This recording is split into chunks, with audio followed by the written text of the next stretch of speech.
Vapi GIDC और गुंडलावा क्षेत्र की निजी कंपनियों में काम करने वाले मजदूरों के साथ हो रहे शोषण और अन्याय के विरोध में वापी शहर और पार्टी तालुका कांग्रेस कमेटी द्वारा एक विशाल आक्रोश रैली का आयोजन किया गया। इस रैली का नेतृत्व वानसदा के विधायक अनंत पटेल ने किया। बड़ी संख्या में मजदूर और कांग्रेस कार्यकर्ता रैली में शामिल हुए। रैली को संबोधित करते हुए अनंत पटेल ने कहा कि 2027 में कांग्रेस की ही सरकार बनेगी।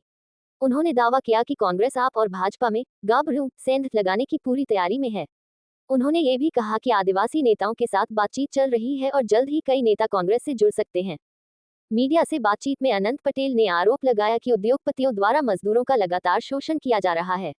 उन्होंने कहा कि मजदूरों को सरकारी नियमों के अनुसार पूरा वेतन नहीं मिल रहा, महिला और पुरुष मजदूरों को समान वेतन नहीं दिया जाता, पीएफ में गड़बड़ियां हैं और दुर्घटना के समय उचित मुआवजा नहीं मिलता।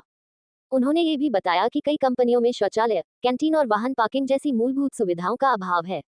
मजदूरों से ज्यादा घंटे काम कराया जाता है, लेकिन ओवरटाइम का सही भुगतान नहीं किया जाता। इन सभी मुद्दों को लेकर कांग्रेस ने सरकार और उद्योगपतियों पर कड़ा हमला बोला। रैली के दौरान अनंत पटेल ने भाजपा और आम आदमी पार्टी आप पर भी निशाना साधा। उन्होंने कहा कि कांग्रेस भाजपा में सेंध लगाने की तैयारी में है और कुछ नेताओं की वापसी को लेकर भी चर्चाएं चल रही हैं। रैली के अंत में कांग्रेस कार्यकर्ता और बड़ी संख्या में मजदूर वापी नगर पालिका कार्यालय पहुंचे और अपनी मांगों को लेकर प्रशासन को ज्ञापन सौंपा। इस दौरान मजदूरों ने हमें हमारा हक दो और लड़ेंगे और जीतेंगे जैसे नारों और बैनरों के जरिए अपना आक्रोश जाहिर किया।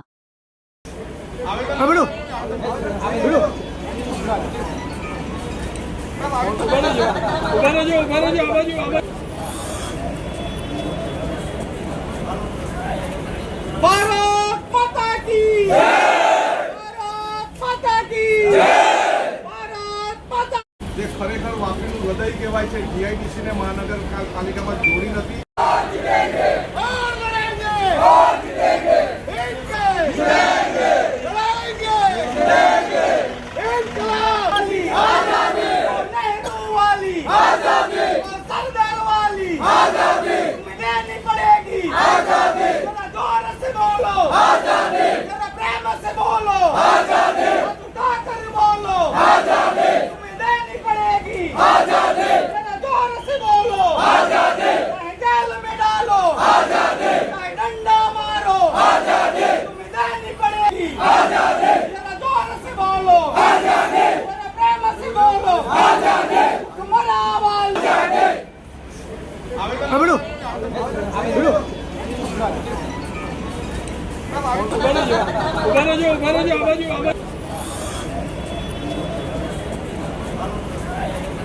भारत माता की भारत माता की भारत माता। જે ખરેખર વાપીનું હૃદય કહેવાય છે, જીઆઈડીસી ને મહાનગરપાલિકામાં જોડી નથી, એનું પણ સાથે આવે। વાપી શહેર કોંગ્રેસ સમિતિ તેમજ પારડી તાલુકા કોંગ્રેસ સમિતિ દ્વારા આયોજિત આજે જીઆઈડીસીમાં જે કામ કરનાર કામદારોને નું શોષણના વિરોધમાં આક્રોશ રેલીનું આયોજન કરવામાં આવ્યું હતું। વાપી જીઆઈડીસી હોય કે ગુંડલાવ જીઆઈડીસી હોય, દરેક જીઆઈડીસીમાં જે પણ કંપનીના કર્મચારીઓ છે એનું શોષણ કરવામાં આવે છે। એમને યોગ્ય પગાર ધોરણ આપવામાં આવતું નથી, પીએફના પૈસા તેમજ ગ્રેજ્યુટીના પૈસા આપવામાં આવતા નથી, ફેસિલિટી કંપનીમાં ટોયલેટ બાથરૂમની કેન્ટીનની આપવામાં આવતી નથી, વાહનો મૂકવા માટેની પણ કોઈ જગ્યા આપવામાં આવતી નથી, તેમજ અવારનવાર અકસ્માતે મૃત્યુ થાય, હાથ પગ તૂટી જાય, એનું જે યોગ્ય વળતર મળવું જોઈએ યોગ્ય વળતર મળતું નથી। એટલે આજે અમે આવેદનપત્ર આપ્યું છે। આવનારા દિવસમાં જો અમારી વાત નહીં સાંભળશે તો તમામે તમામ આમ કામદારોને લઈને એસડીએમની કચેરી આવેદનપત્ર આપીશું અને જો ત્યાં પણ નહીં સાંભળે તો અમે કલેક્ટર કચેરીનો ઘેરાવ કરીશું। વાપી કોંગ્રેસ સમિતિ અને પારડી કોંગ્રેસ સમિતિ દ્વારા